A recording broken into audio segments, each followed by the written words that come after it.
kii di Badara Gadiaga am kàddu yu mu yëkkati fële ca TFM am na sax lu ñu daan kër googu leen jàpp ni ñoom waruñu woon seetaan sax yooyu kàddu di fa jëpp. Alors il faut déjà préciser quelque chose. On dit que le PASTEF a interpellé le CNRA bi nga xam ni sunu baay bi Mamadou Oumar Ndiaye moo ko jiite. Alors ñëpp a ngi naan CNRA lu muy seetaan lu moo xaar ban décision la war a jël. Il y a deux choses wala boog il y a benn affaire moo ne CNRA pour le moment mënul def dara. Parce que le CNRA dafa am benn décret boo xam ni moo nommé le président Mamadou Oumar Ndiaye am beneen décret buy nommé le conseil boo xam ni c'est le collège et toute décision du conseil de ce collège là mbooloo la boo xam dañ leen di nommé ñooy toog réunir daal di décider sauf que ça fait 4 mois que le décret qui leur permet d'exercer n'est pas encore à bout de chemin. C'est vrai. Donc loolu moo tax affaire bi xaw a compliqué ci situation d'où l'importance pour sunu gouvernance ak sunu état yi ñuy gaaw ci les décisions administratives quand un décret est pris son effectivité doit être xam nga ñun Afrique problème boobu la ñu am te loolu tey président bi day ñëw jël décision wala premier ministre ñëw jël décision mais la ca topp chaîne ba ñooy traîner. Administrativement fii le processus war a jaar boo dem na ci kële ok d'accord il doit signer mais xam nga il était empêché parce que voilà il était pris il y a l'autre qui cette chaîne là qui traîne fait que les choses parfois nga tombé ak benn situation boo xam nag da nga naan bu fekkoon affaire bi sotti woon na depuis kon amaana doon nañ mën régler yaa ngay wax sànq affaire journaliste yi chroniqueur et cetera kii Guédado ak Adja ak ñi ñoo seetaan on n'a pas un problème de chroniqueur, de journaliste, de on ne sait qui. On a un problème général. C'est le Sénégal qui a un problème bu romb àdduna. Et c'est dans tous les secteurs. Boo demee hôpital tey da ngay foog ne hôpital moo war a nekk à la une des journaux tous les jours. Sur l'enseignement, tu as le cas wala des cas yoo xam ne Cheikh Oumar Anne def ko fi bàyyi woon le nouveau ministre Guirassy moom nu ngi kaa nuyu bu baax kilifa boobu. nit bu baax la war see taxaw bu gaaw sauf que c'est lent fi ñuy waxi 2000 enseignants yu ñu war a recruter am na ñeneen ñu toogoon di xaar ñooñu toogoon di xaar du ñu leen lijjanti gaaw. Donc c'est un ensemble de choses qui font que tout est plombé parce que tout le monde court vers lan moo tax nit ñi di bëgg a siw pour tekki pour ne man bu ma parce que dañ dem ba moment ku ci nekk da nga foog ne boo siwee ngay tekki alors que boo xefee boo siwul nga gën a gaaw a tekki que boo siwee. Donc lu ko waral un social difficile les gens sont à la quête permanente du bien-être du mieux-être et bien-être donc dëkk boo xam ne nag ñëpp dañuy xëy di daw pour am lu mu lekk ak lu mu naan am lu mu exister boo deful ndànk paasan dina ñëw fekk ñuy ko def commande menuiserie ne bon ku ko mën ñu fay la 2 millions paasan taxaw fas kanamam ne man menuisier la parce que circonstanciellement moment boobu yaakaar na ne opportunité la non man mën naa ko jéngoo ñu jox ko mu yàq dëkk bi yàq liggéey bi yooyu moo ñu dal donc cette cacophonie bi am ci presse bi am ci les médias et autres moo am partout sous du ci Diouf Sarr dégguñu fi faux médecin en plein coronavirus Covid lu taxoon après tu vas poser la question le gars il a besoin d'exister regardez nos acteurs politiques ñu ci bëli di def politique ñi ñoo àndal léegi ñu ñëw ne la diw mooy directeur de cabinet kii mooy chef de cabinet kii mooy conseiller nga toog ak waa ji mu wax nga ne mais kii nan la mën a jëlee kii def ko conseiller wala chef de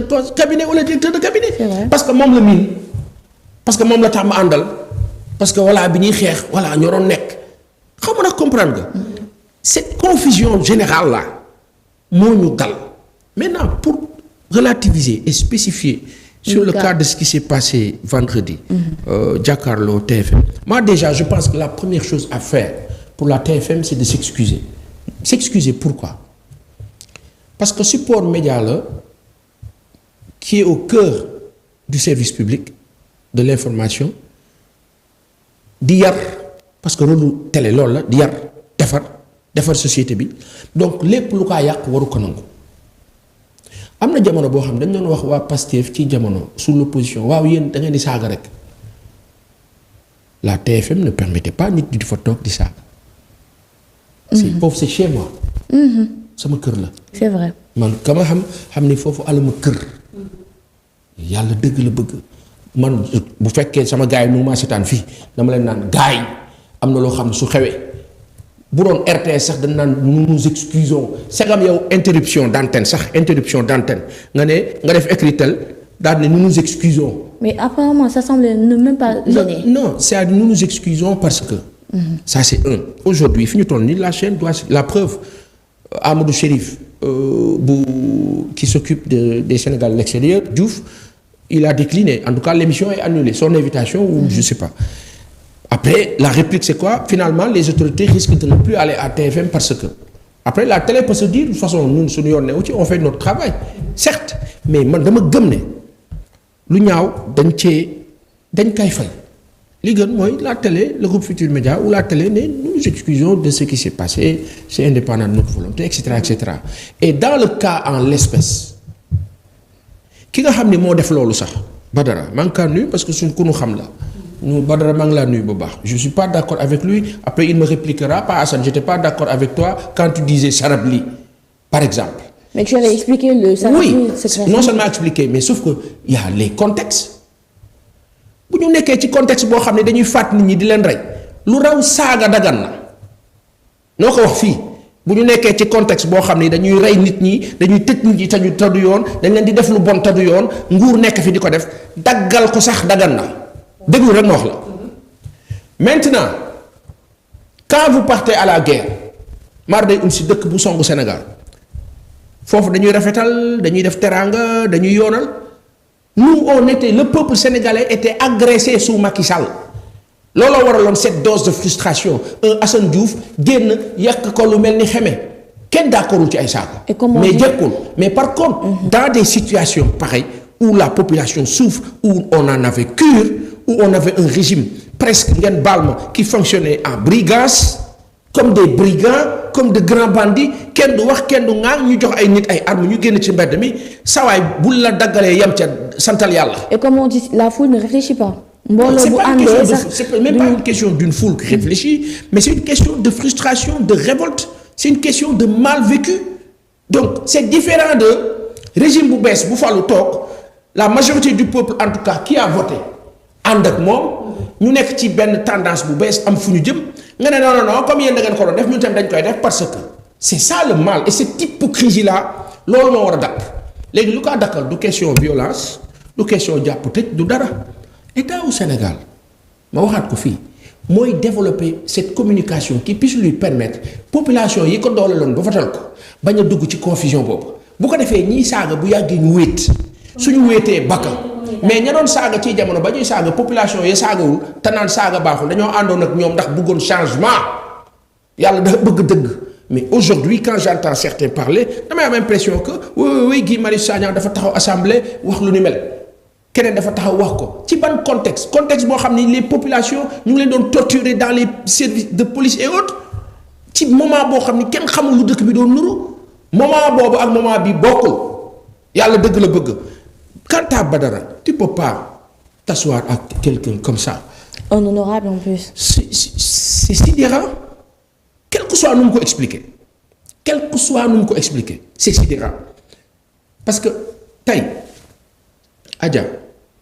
Amadou a fait preuve de j'ai pas envie de parler d'humilité mais je dirais plus de grandeur de hauteur bu kawe sax te loolu la ñuy sàkku ci autorité Amadou man xam naa ne man matuma autorité man Baye Assane man xam naa ko ndax xam na ma ni ba bopp amuma doole te li may gis ni amuma doole mënumaa xeex waaye moom yow doo am jàmm fi ma nekk waaye am na làmmiñ. xaw ma làmmiñ la xaw ma la mu doon wuy ma mënumaa xeex aw ma mënuma dara wuy ma bii mënut dara bii mënut dara bii.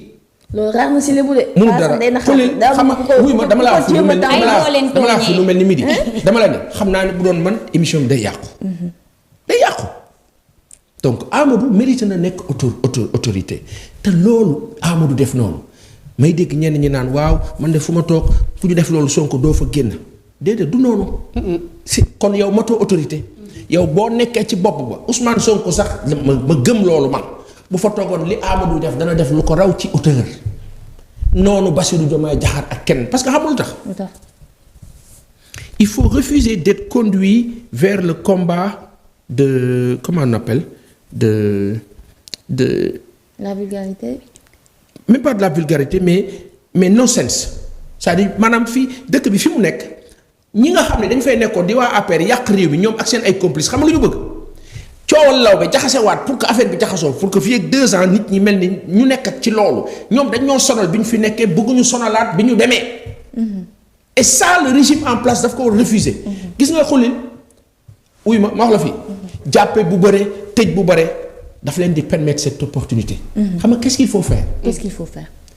nguur gi lépp lu moo réussir mu di ko wane comme il faut et dans tous les supports médias xam nga boo ko wane dans tous les supports médias ba communication bi efficiente nit ñi di naan neexul ba neexul nag wax dëgg fa yàlla ñii de bi ñu accès ba tey nanu sant suñu borom.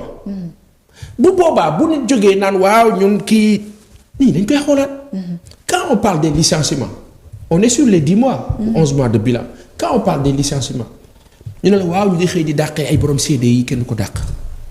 effectivement borom CD yi kenn waru ko dàq ñi am ay CD yi kenn waru leen dàq maintenant la question c'est de savoir c'est quoi CD yi ban CD yi la nit bi yore ak ban la yoru ñu ci bëri ci ñooñu ba ñu vérifier ñun yenn info yi CD yi yoon ñu yore nguuru président Macky Sall daf leen ko signer ñii ci mois de mars bi avant ñuy dem ñii lu ko jiitu un peu et qu'est-ce qui s'est passé enregistré wuñ ko sax ca inspection du travail. ñenn ñi doon wax sax sabotage la. waaw léegi bu fekkee enregistré goñ ko kon nguurab Macky Sall lañ doon def ñoo ko tey loolu jaxase la ak ñi fi nekk tey pour que yéen bu ngeen ñëwee bu ngeen leen teggee nit ñi ne voilà dàq nañu 3000 après tu les vois ñu ñëw toog ne dañuy def conférence de presse jàkkaarloog Sénégalais yi di wax un Sénégalais naïf comme Pa Assane daan ne waa ñii tamit war nañu xoolaat seen bopp c'est cette confusion là qui pose problème. te nguur bi su ko lijjantiwul sur le plan de la com su ko jéemee lijjanti par force jàpp dóore ñàngal daf leen di jox sur le plat parce que sénégalais buggul kuy néewal nit. boo ko defee ñaar ñett ñeent c'est nature en nous naturel xam nga lu xew wax jay bare alors qu'aujourd'hui wax bi le vrai débat c'est l'économie. c'est le développement c'est fan la ñu jëm qu'est-ce qu'on a réussi lan la Sonaged di nekk di def ci mbalit mi recyclage la super décision sur Mbëbës on n'en parle pas. Mbëbës ak la Mbëbës mel. une décision qui l'arrêterait dans le sens de transformer la chose pour que population yi seen parce que ñi dëkkee boor boobu ñëpp tuberculose. façon feebar bu ne ces choses-là on en parle noonu la jël. mais sauf que mu waxaat ko fii c'est à l'État du Sénégal de s'arranger pour driver les débats ça et là damay dégg léeg-léeg ñu naan wooy mais la presse yéen a war a jël seen ay responsabilités def seen rôle journalisme ngeen xam ne que lu état bi def yéen a ko war a wane déedéet. et quand on les interpelle ça pour des invitations ils n'ont pas le temps. ils choisissent aussi des médias yi ñu dem toog. ça pose problème. donc après lan lay jur day jur li war a génn du génn. le super travail que la Sonaged est en train de faire un temps soit peu il se déplace et tout mais ni mu war a melu ko keneen noonu ak ñeneen ak tout leur service. donc il faut aller dans ce sens-là. Maintenant il y a une chose fi ma chuté Adja boo ma ko mayee. le drame du vendredi la faute on dira il faut que la télé s'excuse d'accord il faut que Badara s'excuse je ne sais pas s'il a envie de le faire ou s'il pense que c'est ce qu'il doit faire xam nga loolu c'est personnel mais il y a quelqu'un qui doit s'excuser au-delà et qui devait le faire au moment et qui devait prendre ses responsabilités. Et c'est mon pote Ablaye Der. Ablaye c'est Ablaye Der qui a fauté. Parce que quand tu présentes une émission de télé mu egg fenn fi yow yaay taper sur la table yaa naan hey guys stop affaire bi du demee noonu Badara nous sommes dans une émission sérieuse on a un invité à qui on doit respect parce que mooy sunu gan man doo ma invité sa kër ba pare di ma daggal. di ma toroxal di ma humilier foofu la wax bi nekk et aujourd'hui moi je pense que la TFM n'a pas besoin de cela soxlawu ko. donc à quoi bon la télévision TFM dañu war a excuser wu par rapport ak loolu. quel que soit nu ñu ko comprendre ils doivent s'excuser tey jii nii jàpp naa ne kii dàq muñ ci Sénégal nu kaa yàq lu mel ni xamee 24 heures sur 24 mu ngi tudd Youssou Ndour du mës a tontu parce que moom tontoom xam lan la te foofu laa lay wax communication. liggéey lii mooy liggéey lay wane da ngeen kaa yàq lu mel ni xamee mu bàyyi ba bis jot mu génne produit bu neex àdduna bi yëpp topp ko xulil yow ma doon saaga sax nga bokk ca ñay poot yow loolu mooy communication. di ko sinap foofu laay waxee ne la état au Sénégal leur réplique du defante ak tontonte. c'est plutôt faire de sorte que les populations gis li ñoo def de magnifique à partir de là kii nekk ci feneen fi day néew day wéet. day ridicule sax njët day jëlale sax. alors ñu jàll tamit ci beneen point ci éphéméride du jour. 24 mars 2014 la ñu defoon li nga xamante ni moo di démarrage à Diogo.